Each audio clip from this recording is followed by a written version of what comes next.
Dans un article qui sent mauvais, en accord avec leur ligne éditoriale, Jeune Afrique répond aux accusations du capitaine Ibrahim Traoré. Jeune Afrique nous ont courtisés au tout début 2022-2023. Tout ce que l'on retient de cet article, c'est la douleur que vous avez de ne pas être capable de nuire à son image pour que l'opinion publique le déteste. Et vous n'y arriverez pas. Et chaque article de ce genre sera une preuve à charge contre vous. Ce sera une archive supplémentaire de la manière dont vous utilisez la propagande pour salir les présidents, pour salir les dirigeants, pour salir ceux qui veulent bien faire. Parce que ce genre d'articles, on ne les voit jamais pour les gens qui sont pour l'Occident. Il conclut en disant qu'Ibrahim Traoré peut multiplier ses discours médiocres en citant les envolées de Thomas Sankara, Sékou Touré ou Che Guevara, attaquer Jeune Afrique et tous ceux qui tentent de révéler son incompétence, ses exactions et ses crimes. Lui qui a détruit en si peu de temps la démocratie burkinabé sans mettre fin au terrorisme, rien ne changera la réalité. Oh que si, ça va changer la réalité. Donc c'est vous qui aurez beau essayer de salir son nom, essayer de prétendre parler au nom de Thomas Sankara ou qui vous donne ce genre de permission, je ne sais pas. C'est vous qui allez essayer de manipuler les masses et c'est vous, malgré tout ça, qui ne pourrez pas masquer votre échec.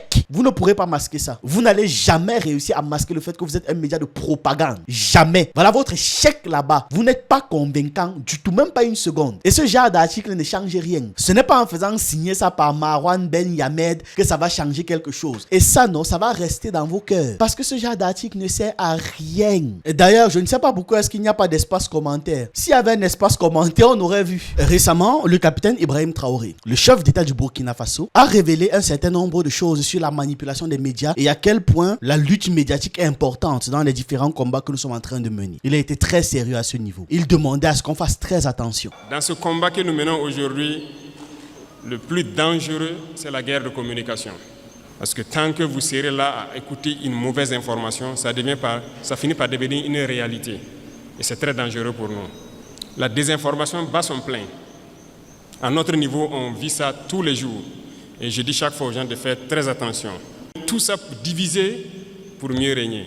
Donc, il faut que tout un chacun à son niveau puisse, en tout cas, percevoir les manœuvres de l'impérialisme, pouvoir conseiller l'autre et qu'ensemble, nous restons unis pour construire notre pays. Nous, notre mission, c'est cela. Et donc, dans son allocution, il a particulièrement parlé de Jeune Afrique, que l'on peut voir là, expliquant que Jeune Afrique les avait contactés pour pouvoir arranger leur image à l'international, bien se faire voir, bien les présenter. Une proposition qu'ils ont évidemment refusée, expliquant que Jeune Afrique ne peut pas le nier parce qu'ils ont la preuve. C'est dans leurs archives. Et là, il a particulièrement parlé de Jeune Afrique parce que c'est ce qui lui est venu en tête, mais expliquant que c'était le fonds de commerce de plein de médias occidentaux. Et ça nous rappelle d'ailleurs Moussa Badi Camara. C'est un militaire et ancien président de la République de Guinée. Et il expliquait que Jeune Afrique, à son époque, lui avait demandé 500 000 euros. Pas 5 000 euros, pas 500 euros. 500 000 euros, donc un demi-million d'euros, pour pouvoir laver son image. Mais ils ont sapé, ils ont dévancé, ils ont anticipé pour saper mon image, pour fustiger, me rendre sur l'écran d'un homme extra. Comme je parlais tantôt du plus grand escroc, de ce grand prostitué Jérim, chef de Jeune Afrique, qui est à leur solde, qui est venu à travers nos mines pour dire de faire une négociation, l'Iran et la Guinée, avoir un pot de vin par rapport à un Jérim, me demander 500 000 euros pour que je lui donne par trimestre, 500 000 euros pour faire mon image. Quelle image? Il n'a qu'à tout écrire. Est-ce que moi je lis d'ailleurs les journaux? Je ne lis pas les journaux, je ne lis pas l'internet. Parce qu'ils vont me désorienter. Il y a donc une première dénonciation, une première révélation d'Ibrahim Traoré qui a ramené à la surface la révélation faite par Dadi Camara à l'époque. Et tenez-vous bien, ces mêmes médias, je le dis aujourd'hui haut et fort, surtout Jeune Afrique, nous ont courtisés au tout début 2022-2023. Ils sont passés par plusieurs canaux pour nous aborder, pour nous faire payer et laver notre image, comme ils le disent. Nous avons refusé, ils ne peuvent pas le nier parce qu'on a les preuves chez nous. Ils ont envoyé des gens, c'est comme ça qu'ils fonctionnent. Et beaucoup de chefs d'État tombent dans leur piège, ils versent de l'argent chaque mois pour qu'on publie des articles pour laver leur image. Non, c'est dangereux. Ils ne vivent que de ça. Vous payez l'argent, ils mentent, voilà, ils lavent votre image. Vous refusez, ils mentent pour détruire votre image. Mais toute l'Afrique doit être mise au courant. Et si l'Africain veut évoluer, c'est d'arrêter d'écouter ces médias mensongers. Et à ça, Jeune Afrique a répliqué. Ils ont répondu ceci: Ibrahim Traoré ou l'art de la diversion. Ce n'est pas en portant des accusations grossières contre Jeune Afrique que le chef de la junte fera oublier qu'il a mis la démocratie burkinabé à genoux, sans parvenir à gagner une once de territoire face aux terroristes. Mais bien sûr. Et quelle image est-ce qu'ils mettent en bas? Une image effrayante. On met Ibrahim Traoré qui masque son visage dans une ambiance très sombre, très sale. Tu vois, pour vraiment donner cette image-là que oui, ce type, ce n'est pas un gars bien. Bien au contraire. Alors maintenant, on aimerait bien poser 2-3 questions. Qui vous a dit qu'en Afrique on a besoin de démocratie? Qui? Démocratie à genoux là, c'est selon qui? D'ailleurs, est-ce qu'en Europe, est-ce qu'en France là, il y a la démocratie? Le gouvernement actuel en France n'est pas issu d'un coup d'état constitutionnel. N'est-ce donc pas là la définition d'un putsch constitutionnel? Le peuple fait ses votes, le pouvoir en place prend d'autres décisions qui vont à l'encontre des votes du peuple. On appelle ça comment? Avant de continuer, abonnez-vous parce que c'est gratuit. Objectif 200 000 abonnés. Nous avons créé une nouvelle chaîne YouTube appelée Yvan Prime. Vous aurez des vidéos autour du sport, analyse, histoire, review de match et un tas d'autres choses. Le lien est en description. Aussi, certaines vidéos de la chaîne sont doublées en anglais. Pour reconnaître les vidéos doublées, vous verrez sur le titre la mention doublage en anglais, écrit comme ceci. Ensuite, vous allez dans les paramètres, piste audio et vous choisissez la langue. Nous sommes en train de fournir un effort considérable pour doubler toutes les vidéos de la chaîne en anglais. Ça va prendre un peu de temps. Merci pour le soutien. Revenons au sujet. Et ensuite, si le Burkina Faso n'était pas parvenu, comme il le prétend, à récupérer du terrain aux terroristes, pourquoi est-ce que Air France, qui est une compagnie française, voudrait revenir dans le pays après avoir classé le pays il y a quelques mois de zone rouge? Mais ils veulent revenir. Pourquoi? Pourquoi est-ce que les terroristes qui sont en déroute passent leur temps à fuir? Pourquoi est-ce que la CEDEAO est obligé de mobiliser ces terroristes-là pour essayer de former une armée régulière pour pouvoir tenter de les faire survivre? Pourquoi est-ce que la CEDEAO continue d'insister pour que l'AES reste dans l'organisation et d'utiliser les différents liens que crée la CEDEAO pour pouvoir impulser le terrorisme? Pourquoi est-ce qu'on parle tout le temps d'eux d'ailleurs? Vous pensez qu'on ne sait pas ou qu'on ne comprend pas comment est-ce que la propagande fonctionne? Si réellement le Burkina Faso d'Ibrahim Traoré ne faisait pas reculer le terrorisme, personne n'en parlerait. Parce qu'on a vu ce qui se passait avec le Burkina Faso de Blaise Compaoré. Le Burkina Faso de Blaise Compaoré n'avait pas de problème avec Jeune Afrique, n'avait pas de problème avec aucun média français, n'avait pas de problème avec aucun média occidental, ni CNN, ni la BBC, etc., etc. Donc, quand est-ce que ces gars vont comprendre que nous avons compris? Peut-être jamais, parce qu'ils sont tout le temps imbus de leur personne. Devant les forces vives de la région du plateau central, le 20 mars, en marge de l'inauguration d'une cimenterie, le capitaine Ibrahim Traoré a mis tout en œuvre pour faire oublier la triste réalité du Burkina Faso depuis qu'il a pris le pouvoir en septembre 2022. Ah bon, quelle triste réalité? La triste réalité que les infrastructures avancent. D'ailleurs, c'est vous qui parlez de l'inauguration d'une cimenterie. Une industrie de base comme celle-là, c'est actuellement qu'on le fait. Quand Blaise Compaoré ne le faisait pas, est-ce qu'il y avait des articles sur la manière dont Blaise Compaoré n'industrialise pas le pays? Y en avait-il ou bien ça allait? Il vous payait l'argent que vous lui demandiez. Et c'est eux qui parlent d'une diatribe nauséabonde. Une diatribe, c'est un discours ou un texte violent et injurieux. Globalement, c'est ça. Et ça peut être contre une personne, une institution, une entreprise, un gouvernement, des idées, etc., etc. Donc, c'est eux qui parlent de diatribe nauséabonde. Or, c'est Jeune Afrique et les autres médias occidentaux qui sont experts dans les diatribes nauséabondes. La preuve, voici une, n'est-ce pas? Voici une. Et ils en pendent comme ça chaque semaine. Parfois même plusieurs fois par semaine. Ils dédient des faussetés, des nullités comme ça au grand public. Et puis, ils s'étonnent qu'ils soient suspendus partout. Mais qu'ils continuent de servir les intérêts des gens qui les payent et ferment leur bouche. Donc, on parle de plusieurs dirigeants africains qui se plaignent que vous salissez leurs images. Lorsqu'on ne vous paye pas ou que vous nettoyez leur image. Quand on vous paye, peu importe ce que ces dirigeants font en réalité. Mais vous vous doutez bien que ceux qui payent, c'est ceux qui ne font pas des choses très positives. Quand quelqu'un refuse de payer et fait des choses positives, on commence à salir son image. Donc là, on a plusieurs dirigeants qui se plaignent et vous essayez de faire passer Ibrahim Traoré pour un menteur. Mais vous pensez convaincre qui au juste? Qui? À part vous, qui est-ce qui est convaincu par ça? Donc quand Dadi Camara parle de 500 000 euros, lui aussi il ment? Ou bien, comment ça se passe?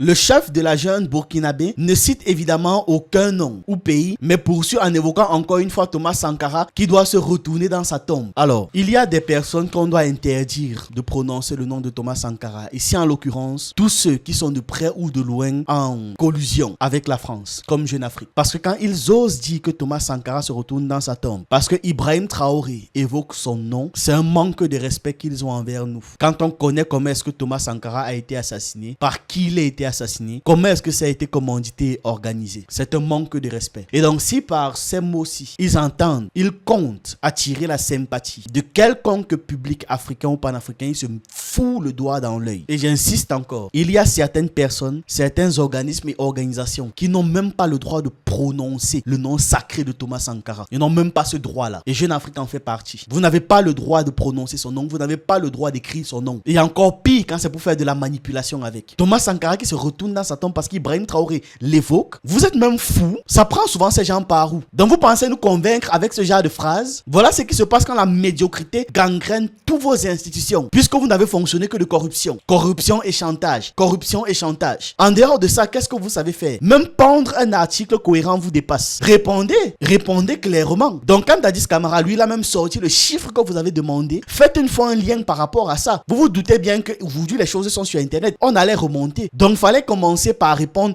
à tous les autres présidents et tous les autres dirigeants qui disent que vous avez sali leur image ou nettoyé leur image en fonction de la somme qu'ils ont accepté de payer. Bande d'hypocrites. Manipulation de l'information, dit-il. Menteurs, maîtres chanteurs, vendus au chef d'État pour laver leur image. Et si les Africains veulent évoluer, il faut arrêter d'écouter ces médias mensongers. La désinformation bat son plein. Ils sont en train de citer Ibrahim Traoré et c'est vrai. Et c'est totalement vrai ce qu'Ibrahim Traoré disait là. Justifier l'injustifiable. C'est vieux comme la dictature. Ibrahim Traoré est coutumier du fait de désigner un bouc émissaire. L'impérialisme, les médias, les Ivoiriens, l'Occident, les Peuls, les Martiens, etc. Ils essaient de faire la dérision. Donc on va corriger ça. En fait, oui, c'est vieux comme les dictatures, hein. Mais rappelez-vous de qui a fait l'impérialisme, rappelez-vous de qui a fait la colonisation, rappelez-vous de qui a massacré les Africains, rappelez-vous de qui a créé le tribalisme en Afrique, de qui a matérialisé ça en faisant la promotion des peuples, en faisant la promotion de certains et la destruction d'autres. Ils vont arriver dans un pays et commencer à dire, vous voyez tel peuple,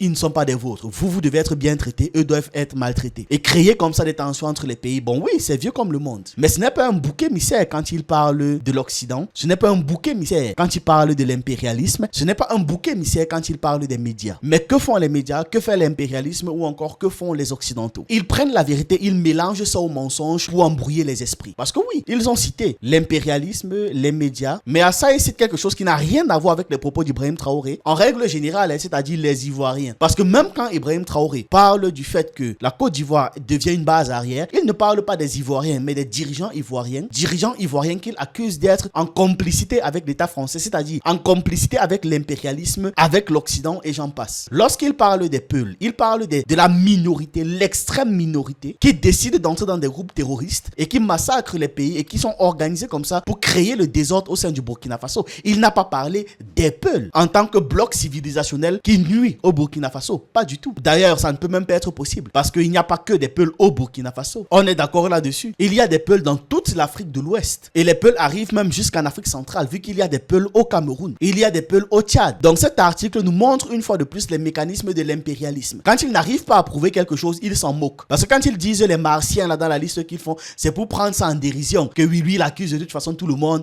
même les Martiens, même les X, même les Y. Ils mélangent la vérité au mensonge et créent une bouillie comme ça, nauséabonde à ce niveau, qu'ils déversent sur les gens. Pour convaincre qui, je ne sais pas. Parce que ceux qui lisent ces médias jusqu'à y croire sont déjà les gens perdus, sont déjà des gens profondément aliénés. Donc pour convaincre qui? Des gens que vous avez déjà aliénés ou bien ceux qui sont sortis de l'aliénation? Je ne comprends pas. Pris en otage par un cateron de militaires incompétents et despotiques, le Burkina Faso poursuit sa descente aux enfers. Ibrahim Traoré se présente en sauveur de la nation. Bon, si ils sont aussi incompétents que ça, pourquoi est-ce que le terrorisme recule? Pourquoi est-ce que l'économie du Burkina Faso évolue? Pourquoi est-ce que le pays est de plus en plus indépendant? Pourquoi? Parce que techniquement, s'ils étaient incompétents actuellement, au sein même de la capitale, il y aurait déjà les terroristes qui occupent le palais. S'il n'y a pas des terroristes qui occupent le palais, ceux qui ne sont pas si incompétents que ça, on est d'accord là-dessus au moins, n'est-ce pas? Jeune Afrique, ou qui vous a même permis de porter le nom là-haut, Jeune Afrique. Ça ne s'adresse s'adresse même pas aux Africains. La restauration de la sécurité et la guerre contre le terrorisme qui avait servi de honteuse justification au putsch contre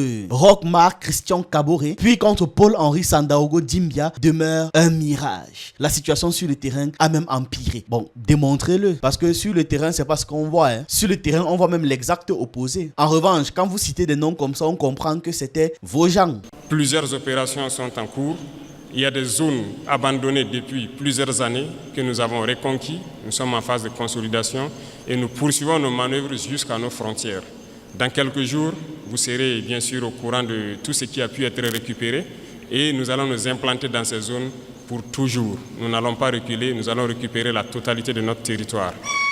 Cela va se passer de façon progressive. Il y a peut-être des régions qui sont aujourd'hui, qui semblent ne pas voir certains actes, mais la guerre, c'est de manière évolutive.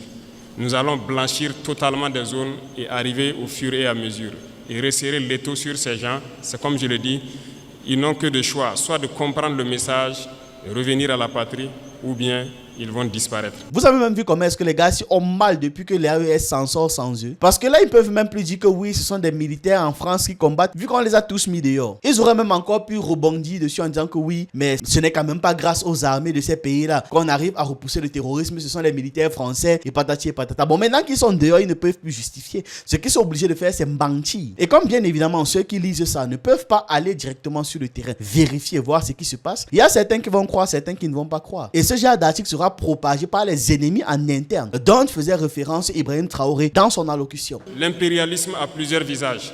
On parle des impérialismes, voilà, qui sont hors du continent, mais il y a des impérialistes à l'intérieur de nous aussi, au Burkina Faso ici. Il y a des gens au Burkina Faso qui ne veulent pas voir les autres évoluer. C'est pour ça qu'il disait qu'on doit se méfier. Les mêmes méthodes qu'ils sont en train d'utiliser là, ils l'ont utilisé partout en Afrique. On nous a assez manipulés, on nous a assez mis en conflit les uns contre les autres pour nous piller. Aujourd'hui au Burkina Faso, ils ont une certitude. Le terrorisme, c'est presque fini. Qu'est-ce qu'il faut faire? Soit créer une rébellion ou créer une guerre civile. C'est ça. Et ils sont dans la manœuvre pour ça. On les attend. Et il faut que chacun à son niveau fasse attention parce que si les gens se laissent manipuler, on va les aligner, on va les allumer comme les autres aussi. La manipulation ne doit pas passer. L'impérialisme, comme disait Thomas Sankara, est un mauvais élève. Un très mauvais élève parce que vous avez beau le chercher de la classe, il va revenir avec les mêmes méthodes. Ils ne peuvent pas changer. Et souvent, ça devient du ridicule. Quand vous prenez aujourd'hui les médias impérialistes, vous voyez ce qu'ils publient. Traoré nous l'a dit. On connaît leur méthode de fonctionnement. C'est l'impérialisme et c'est un mauvais élève parce qu'il reproduit exactement les mêmes méthodes. Les méthodes que l'on connaît, documentées, surdocumentées depuis des décennies. Ils ne peuvent plus nous avoir malgré tous les efforts qu'ils veulent mettre en place. Ce n'est juste plus possible. Il termine en disant quoi? La propagande officielle tourne à plein régime. Les médias publics ont été transformés en brades vassailiennes. D'accord.